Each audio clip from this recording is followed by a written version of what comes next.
The Debt We Owe to Trade. It was the year 1600, and coffee had become wildly popular all over Europe, just as it had been popular all over the Muslim world since its discovery 900 years earlier. The sitting pope was Clement VIII. His advisers urged him to do something to stop the coffee mania then spreading across Christendom. He tasted the coffee, reflected on its properties, and then, to the astonishment of his advisers, blessed it as a Christian beverage. Long live the Pope! Matters weren't so simple in the Protestant world. The beverage was still a raging controversy in parts of Germany in the 18th century, as J.S. Bach's hilarious Coffee Cantata demonstrates. The story, which is apparently true from all the checking I've done, appears on page 247 of a marvelous book that covers not only the expansion of the coffee trade, but trade of all goods and services from the Stone Age to the present day, and does so in a marvelously intriguing way. The book is A Splendid Exchange, How Trade Shaped the World, by William J. Bernstein. The book is long, 494 pages, but engaging on every page. After finishing the book, I found myself thinking about its contents constantly. Its subject is so ubiquitous that it is hardly ever closely analyzed. The time period stretches from age to age.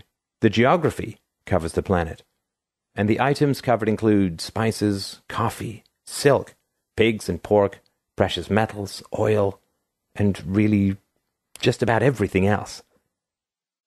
Bernstein demonstrates thousands of times that the world as we know it would be unrecognizable without trade, and shows that trade has shaped who we are in ways that none of us fully recognize. The historical detail is amazing. The writing is scholarly but clear and fascinating on every page. Try to imagine Italian cuisine without the tomato, the highlands around Darjeeling without tea plants, an American table without wheat bread or beef, German cooking without the potato, or a cafe anywhere in the world beyond coffee's birthplace in Yemen without coffee. Such was the world prior to 1492, before billions of acres of farmland were taken over with species from remote lands. It is not part of natural law. It was a result of deliberation and work. Fantastic economic and physical risks were involved. It is one of the ways in which the garden of this world has been tilled and kept by mankind, inch by square inch. The Bernstein book helps keep all the controversy about globalization in context. There is absolutely nothing new about globalization. Nothing. The progress of globalization has been on its current trajectory for the whole of recorded history. This trade has made the world ever more prosperous. And why? Because trade has permitted populations across the globe to cooperate to their mutual betterment. Without trade, the human population would shrink, and most of us would die.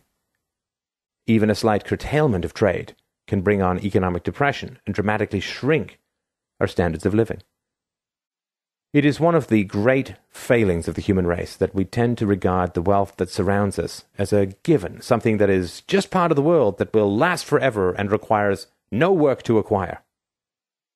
Part of the reason we commit this error is our general tendency to contemplate only what we experience in our lifetimes.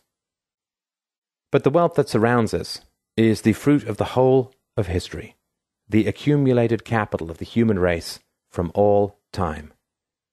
We are born into it, it grows while we live, and then we die.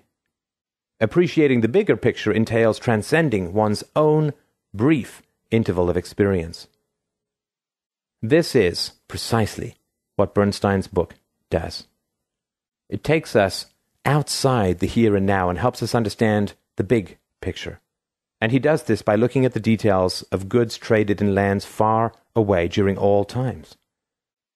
This book is beautifully written and wonderfully interesting on every page. I can't recommend it enough. My only complaints are minor ones. Bernstein doesn't seem to have a solid theory of trade that goes beyond neoclassical economic conventions. Had he put one up front, he would have been able to go beyond the very good chronicle here to actually forge a solid theory of the social order itself. It is another example of how Smith's propensity to truck and barter has misled, instead of seeing trade as an extension of human rationality, a mutually beneficial exchange that extends from the desire to better one's lot in life. He treats the entire subject as if it were an instinct of some sort. But that is a regrettable oversight that in no way diminishes the contribution here.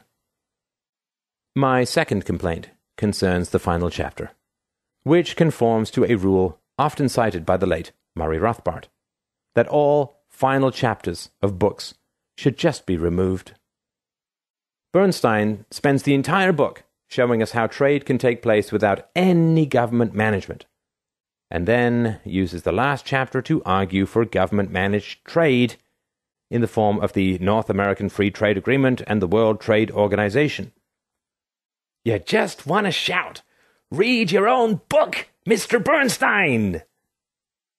In general, I would have appreciated a less tentative conclusion, something along the lines of pointing out that trade is what makes it possible for all great and glorious things to take shape in this world, and without which only a few people would be alive, living in caves and eating whatever they could hunt or gather. The book is even more important than the author knows.